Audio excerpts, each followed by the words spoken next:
This channel does not promote any violent, harmful, or illegal activities. All content provided by this channel is meant for an educational purpose only. দেখুন এই মুহূর্তে বাংলাদেশের যা পরিস্থিতি তাতে বাংলাদেশের দিকে নজর রাখতেই হচ্ছে। তার কারণ অশান্ত বাংলাদেশে দিকে দিকে সংখ্যালঘু হিন্দুদের ওপর হামলা চলছে।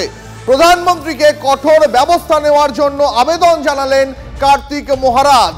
কলকাতায় বাংলাদেশের ডেপুটি হাই কমিশনার স্মারকলিপি জমা দিলেন বেলডাঙ্গা ভারত সেবাশ্রম সংঘের প্রধান কার্তিক মহারাজ।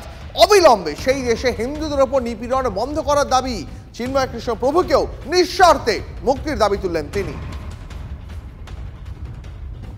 আমরা প্রধানমন্ত্রীকে জানিয়েছি কঠোরতম ব্যবস্থা নেওয়ার জন্য, ইমিডিয়েট যদি না নেওয়া হয় সেখানকার অবস্থা খুব খারাপ হয়ে যাচ্ছে। গতকাল রাত্রিতে প্রচুর মন্দির ভাঙা হয়েছে, প্রচুর মানুষকে আহত হয়েছেন।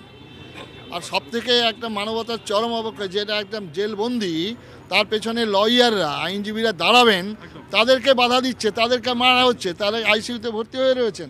এটা কোন দেশ, পৃথিবীর কোথায় আছে এরকম মানবতার অবনতি? আর বাংলাদেশে যখন এই অশান্ত পরিস্থিতি, তার মধ্যেই এবার কলকাতায় পৌঁছলেন এনআইএর ডিজি।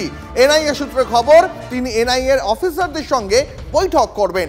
আগামীকাল রাজ্য পুলিশের ডিজির সঙ্গেও তার বৈঠকের সম্ভাবনা রয়েছে।